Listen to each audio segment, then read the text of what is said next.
Hi friends, তোমরা সবাই কেমন আছো? আশা করি সবাই নিশ্চয়ই অনেক ভালো আছো, আর আমিও ভালো আছি। আজ হচ্ছে রবিবারের স্পেশাল ব্লগ। আর রবিবার মানেই চিকেন, মানে রবিবার মানে একটু চিকেন হবেই। তো সেটার জন্যই আজকে আমি দেখো পাম্প দিচ্ছি, মানে স্টোভে পাম্প দিচ্ছিলাম।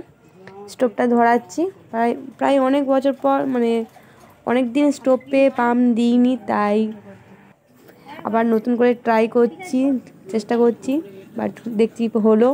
এবার কড়াটা বসে দিয়েছি। আজকে চিকেন রান্নাটা হচ্ছে আমি করব, তা সেটা নিয়েই ব্লগটা। দেখতে পাচ্ছ কড়াটা গরম হচ্ছে, আমি পাম্প দিয়ে গরম করছি। আর এদিকে কড়াইতে তেল দিয়ে দিয়েছি, সরষের তেল দিয়ে দিয়েছি।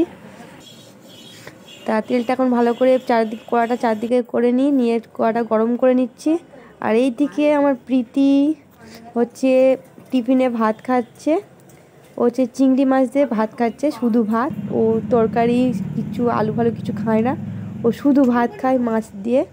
কী করে যে শুধু ভাত খায় জানি না, ওর মাছ হলে আর শুধু ভাত ও ঠিক খেয়ে নেয়, আর না হলেও ও এমনিতে শুধু ভাতই খেয়ে নেয়। শুধু ভাত শুধু রুটি কী করে খায় জানি না। আর এইদিকে দেখো এই মাংসর মধ্যে অনেকগুলো পাও আছে, মানে আমার মেয়েরাও খাবে আর আমি খাবো বলেছি, বায়না করেছি, তাই আমার জন্যও আছে। এদিকে আলু কাটা আছে, আর মা হচ্ছে এদিকে মাংসে কতটা কি মশলা দেবে সেটা মা দিয়ে দিচ্ছে, দিয়ে মা ভালো করে মাখিয়ে দেবে ওটা।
তো আমার এদিকে রান্না কমপ্লিট, মানে চিকেন কষা হয়ে গেছে, মানে দারুণ একটা সেন্ট বার হয়েছিল, মানে দারুণ খেতেও হয়েছিল। আমি এখন এডিট করছি, মানে দেখেই আমার জিভে জল চলে আসছে।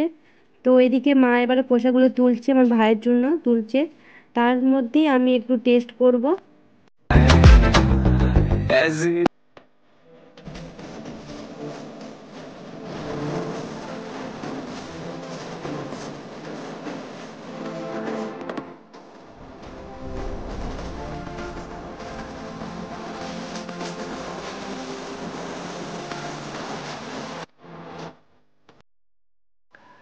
তো ভিডিওটা কেমন লাগলো তোমরা কমেন্ট করে জানিও। সবাই ভালো থেকো, সুস্থ থেকো, আর এভাবেই আমার পাশে থেকে যেও, আমাকে আরো আরো সাপোর্ট করো। তোমরা সবাই ভালো থেকো, টাটা, দেখা হচ্ছে নেক্সট খুব তাড়াতাড়ি আরেকটা ভিডিওতে।